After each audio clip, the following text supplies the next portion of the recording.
विवेकानंद की आत्मकथा। मेरा बचपन। सन्यासी का जन्म बहुजन हिताय बहुजन सुखाय के लिए होता है। दूसरों के लिए प्राण देने, जीवों के गगनभेदी क्रंदन का निवारण करने, विधवाओं के आंसू पोंछने, पुत्र वियोग विधुरा के प्राणों को शक्ति प्रदान करने, अज्ञ अधम लोगों को जीवन संग्राम के उपयोगी बनाने, शास्त्रोपदेश विस्तार के द्वारा सभी लोगों के ऐहिक पारमार्थिक मंगल करने और ज्ञानलोक द्वारा सब में प्रस्तुत ब्रह्मा सिंह को जागृत करने के लिए ही सन्यासियों का जन्म हुआ है। मेरे जन्म के लिए मेरे माता पिता ने साल दर साल कितनी पूजा अर्चना और उपवास किया था। मैं जानता हूँ मेरे जन्म से पहले मेरी माँ व्रत उपवास किया करती थी, प्रार्थना किया करती थी और भी हजारों ऐसे कार्य करती थी जो मैं 5 मिनट में नहीं कर सकता। 2 वर्षों तक उन्होंने यही सब किया। मुझ में जितनी भी धार्मिक संस्कृति मौजूद है उसके लिए मैं अपनी माँ का कृतज्ञ हूँ। आज मैं जो भी बना हूँ उसके लिए मेरी माँ ही सचेतन भाव से मुझे इस धरती पर लाई है। मुझ में जितना भी आवेश मौजूद है वह मेरी माँ का ही दान है और यह सारा कुछ सचेतन भाव से है। इसमें बूंद भर भी अचेतन भाव नहीं है। मेरी माँ ने मुझे जो प्यार ममता दी है उसी के बल पर ही वर्तमान में मैं की सृष्टि हुई है। उनका यह कर्ज मैं किसी दिन भी चुका नहीं पाऊंगा। जाने कितनी ही बार मैंने देखा है कि मेरी माँ सुबह का आहार दोपहर 2 बजे ग्रहण करती है। हम सब सुबह 10 बजे खाना खाते थे और वे दोपहर 2 बजे। इस बीच उन्हें हजारों काम करने पड़ते थे। यथा कोई आकर दरवाज़ा खटखटाता, अतिथि। उधर मेरी माँ के आहार के अलावा रसोई में कोई आहार नहीं होता था। वे स्वेच्छा से अपना आहार अतिथि को दे देती थी, बाद में अपने लिए कुछ जुटा लेने की कोशिश करती थी। ऐसा था उनका दैनिक जीवन और यह उन्हें पसंद भी था। इसीलिए हम सब माताओं की देवी रूप में पूजा करते हैं। मुझे भी एक ऐसी ही घटना याद है जब मैं 2 वर्ष का था। अपने सईस के साथ कौपीनधारी वैरागी बनकर खेला करता था। अगर कोई साधु भीख मांगता हुआ आ जाता था तो घर वाले ऊपर वाले कमरे में जाकर मुझे बंद कर देते थे और बाहर की कुंडी लगा देते थे। वे लोग इस डर से मुझे कमरे में बंद कर देते थे कि कहीं मैं उसे बहुत कुछ न दे डालूं। मैं भी मन प्राण से महसूस करता था कि मैं भी इसी तरह का साधु था। किसी अपराधवश भगवान शिव के सामीप्य से विताड़ित कर दिया गया। वैसे ही घरवालों ने भी मेरी इस धारणा को और पुख्ता कर दिया था। जब कभी मैं कोई शरारत करता वे लोग कह उठते थे, हाय हाय, इतना जप तप करने के बाद अंत में शिव जी ने कोई पुण्य आत्मा भेजने के बजाय हमारे पास इस भूत को भेज दिया। या जब मैं बहुत ज़्यादा हुड़दंग मचाता था वे लोग शिव शिव का जाप करते हुए मेरे सिर पर बाल्टी भर पानी उड़ेल देते थे। मैं तत्काल शांत हो जाता था। कभी इसकी अन्यथा नहीं होती थी। आज भी जब मेरे मन में कोई शरारत जगती है यह बात मुझे याद आती है और मैं उसी पल शांत हो जाता हूँ। मैं मन ही मन बुदबुदा उठता हूँ, ना ना, अब और नहीं। बचपन में जब मैं स्कूल में पढ़ता था तब एक सहपाठी के साथ जाने किस मिठाई को लेकर छीना झपटी हो गई। उसके बदन में मुझसे ज़्यादा ताकत थी इसलिए उसने वह मिठाई मेरे हाथों से छीन ली। उस वक्त मेरे जो मनोभाव थे वह आज तक नहीं भूल पाया हूँ। मुझे लगा कि उस जैसा दुष्ट लड़का दुनिया में अब तक कोई पैदा ही नहीं हुआ। जब मैं बड़ा हो जाऊंगा, मुझ में बहुत ज़्यादा ताकत भर जाएगी, तब मैं उसको सबक सिखाऊंगा, उसे हरा दूंगा। मैंने सोचा कि वह इतना दुष्ट है कि उसके लिए कोई भी सज़ा काफ़ी नहीं होगी। उसे तो फांसी दे देनी चाहिए। उसके तो टुकड़े टुकड़े कर देना चाहिए। यथासमय हम दोनों ही बड़े हुए और हम दोनों में ही काफ़ी घनिष्ठ दोस्ती है। इस तरह यह समग्र विश्व शिशुतुल्य इंसानों से भरा पड़ा है। खाना और उपयोगी खाना ही उन लोगों के लिए सर्वस्व है। इससे जरा भी इधर उधर हुआ नहीं कि सर्वनाश। उन जैसे लोग सिर्फ अच्छी मिठाइयों के सपने देखते हैं और भविष्य में उन लोगों की यही धारणा है कि हमेशा हर किसी प्रचुर मिठाइयाँ मौजूद रहेंगी। रायपुर जाते हुए जंगल के बीच से गुजरते हुए मैंने देखा था और महसूस भी किया था। एक बेहद खास घटना मेरी यादों के चित्रपट पर हमेशा अंकित हो गई। उस दिन हमें पैदल चलते चलते विंध्य पर्वत के नीचे से गुजरना पड़ा था। रास्ते के दोनों तरफ के पर्वत श्रृंग आसमान छूते हुए खड़े थे। तरह तरह के सैकड़ों पेड़, लताएं, फल फूलों के समारोह से झुके झुके पर्वत पृष्ठ की शोभा बढ़ा रहे थे। अपने मधुर कलरव से दिशा दशाओं को गूंजते हुए सैकड़ों रंग बिरंगे पंछी कूंज कूंज में फुदक फुदक कर आ जा रहे थे या आहार खोजते हुए कभी कभी धरती पर अवतरण कर रहे थे। यह समस्त दृश्य देखते देखते मन ही मन मैं अपूर्व शांति महसूस कर रहा था। धीर मंथर चाल में चलती हुई बैलगाड़ियां धीरे धीरे एक ऐसी जगह उपस्थित हुई जहां दो पर्वत श्रृंग मानो प्रेम से आकृष्ट होकर श्रेणवन पथ को बंद किए दे रहे थे। उस मिलन बिंदु को विशेष भाव से निरखते हुए मैंने देखा, एक तरफ के पर्वत गात पर बिल्कुल तलहटी तक एक विशाल दरार मौजूद है और उस दरार में मधुमक्खियों के युग युगांतर के परिश्रम के निदर्शन स्वरूप एक प्रकांड आकार का छत्ता झूल रहा था। मैं परम विस्मय विमुग्ध होकर मधुमक्खियों के साम्राज्य के आदि अंत के बारे में सोचते सोचते त्रिलोक नियंता ईश्वर की अनंत शक्ति की उपलब्धि में मेरा मन कुछ इस तरह से डूब गया कि कुछ एक पलों के लिए बाहरी संज्ञा मानो लुप्त हो गई। कितनी देर तक मैं उन्हीं ख्यालों में डूबा बैलगाड़ी में पड़ा रहा मुझे याद नहीं। जब चेतना लौटी तो मैंने देखा कि वह जगह पार करके मैं काफ़ी दूर आ गया हूँ। चूँकि बैलगाड़ी में मैं अकेला ही था इसलिए इस बारे में कोई नहीं जान पाया। वैसे इस जगत में यथेष्ट दुख का भी विद्यमान है, हम इस बात से भी इनकार नहीं कर सकते। अस्तु हम जितना भी काम करते हैं उसमें दूसरों की सहायता करना ही सबसे भला कर्म है। अंत में हम यही देखेंगे कि दूसरों की सहायता करने का अर्थ है अपना ही उपकार करना। बचपन में मेरे पास कुछ सफ़ेद चूहे थे। ये सब छोटी सी पेटिका में जमा थे। उस पेटिका में छोटे छोटे पहिए लगे हुए थे। वे चूहे जैसे ही पहियों के ऊपर से पार करने की कोशिश करते वे पहिए घूमने लगते थे, बस चूहे आगे नहीं बढ़ पाते थे। यह जगत और उसकी सहायता करना भी बिल्कुल ऐसा ही है। इससे उपकार यह होता है कि हमें कुछ नैतिक शिक्षा मिल जाती है। जब मेरे शिक्षक घर आते थे तो मैं अपनी अंग्रेजी बंगला की पाठ्य पुस्तकें उनके सामने लाकर रख देता था। किस किताब से कहाँ तक रट्टा लगाना होता था यह उन्हें दिखा देता था। उसके बाद अपने ख्यालों में डूबा लेटा रहता था और बैठा रहता था। मास्टर साहब मानो खुद ही पाठ्याभ्यास कर रहे हो। इसी मुद्रा में वे उन किताबों के उन पृष्ठों के शब्दों की बनावट, उच्चारण और अर्थ वगैरह की 2-3 बार आवृत्ति करते और चले जाते। बस इतने से ही मुझे वे सब विषय याद हो जाते थे।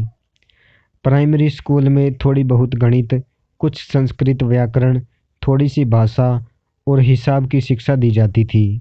बचपन में एक बूढ़े सज्जन ने हमें नीति के बारे में एक छोटी सी किताब बिल्कुल रटा डाली थी। उस किताब का एक श्लोक मुझे अभी भी याद है। गांव के लिए परिवार, स्वदेश के लिए गांव, मानवता के लिए स्वदेश और जगत के लिए सर्वस्व त्याग कर देना चाहिए।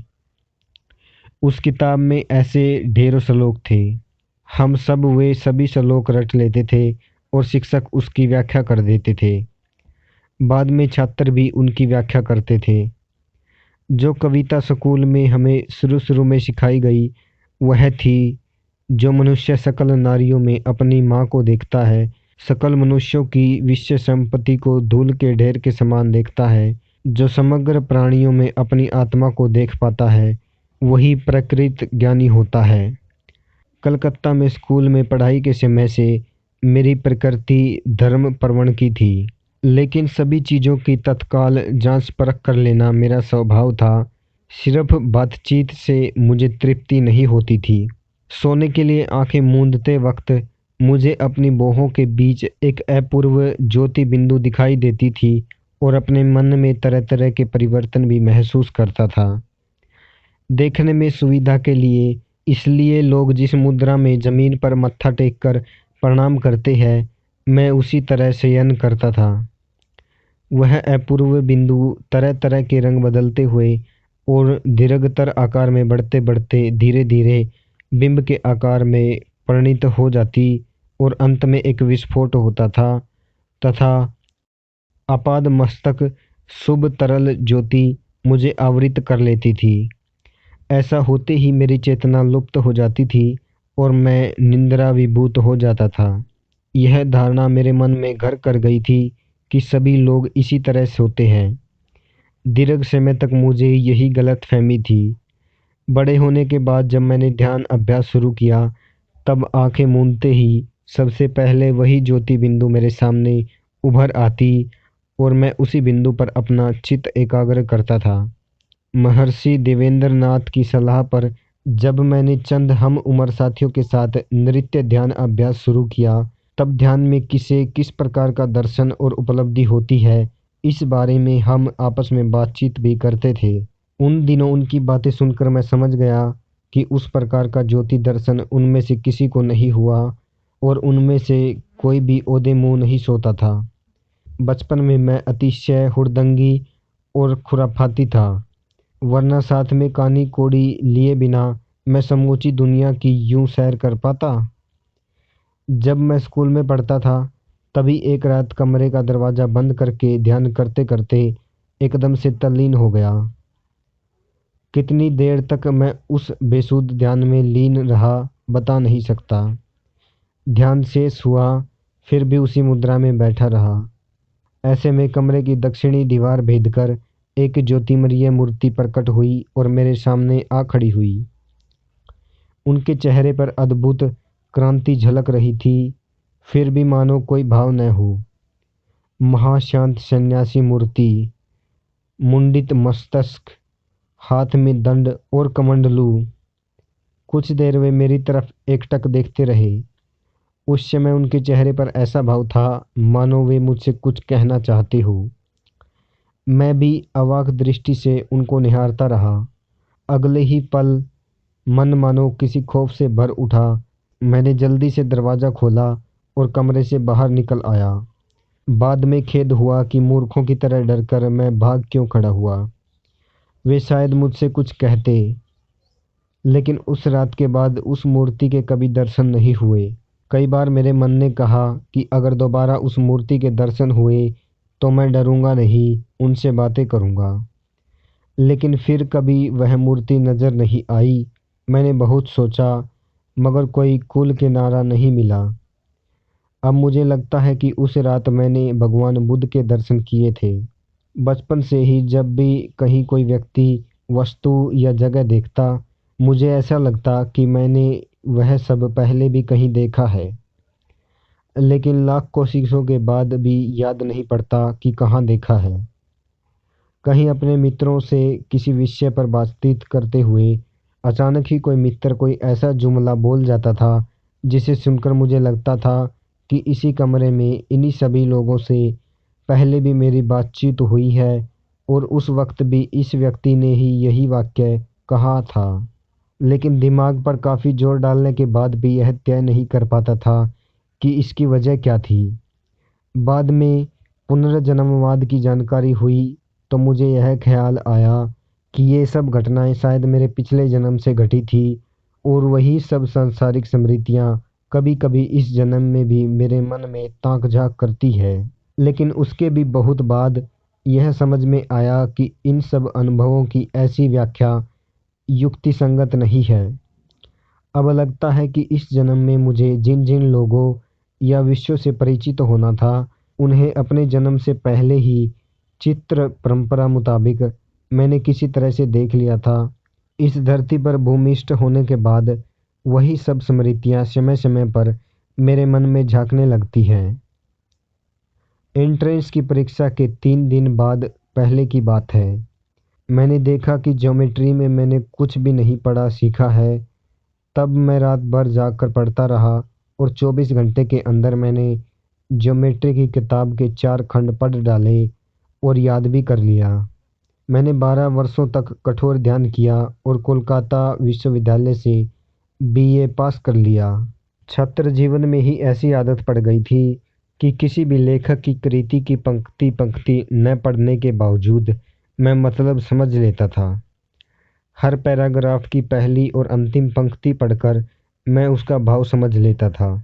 यह आदत जब धीरे धीरे और बढ़ गई, तब पैराग्राफ पढ़ने की भी ज़रूरत नहीं होती थी।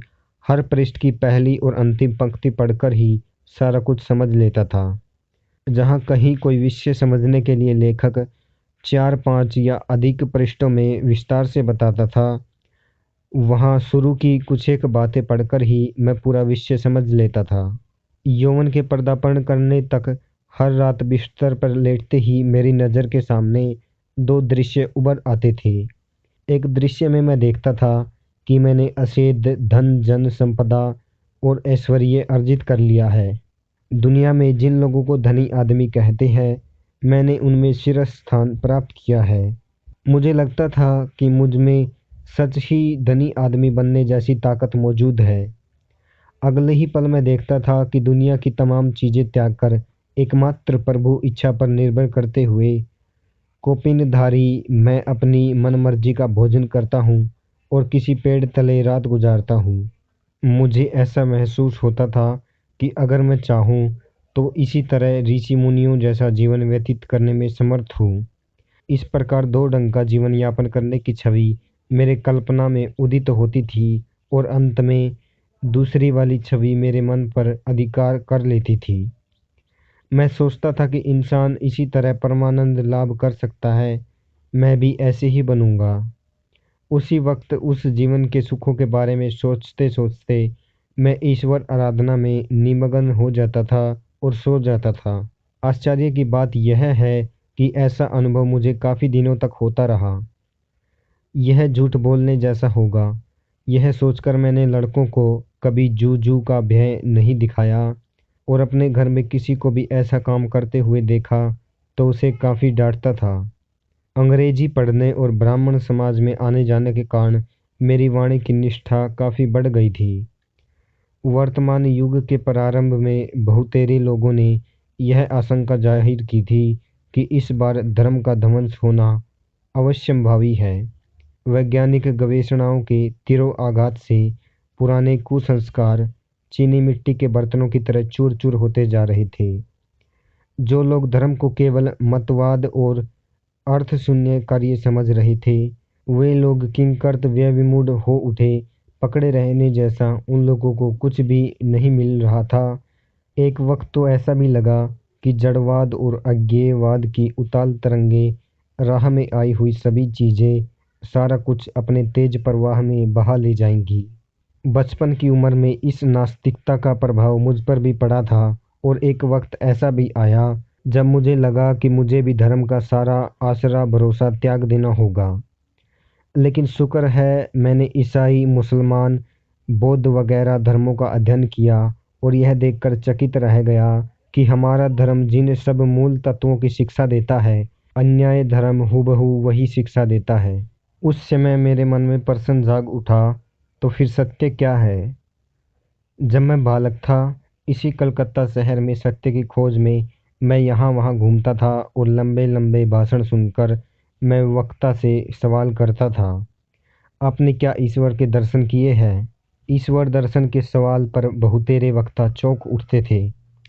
एकमात्र श्री रामकृष्ण परमहंस ने ही मुझे जवाब दिया था, मैंने ईश्वर दर्शन किए हैं। सिर्फ इतना ही नहीं, उन्होंने यह भी कहा था, मैं तुम्हें भी उनके दर्शन लाभ की राह दिखा दूंगा।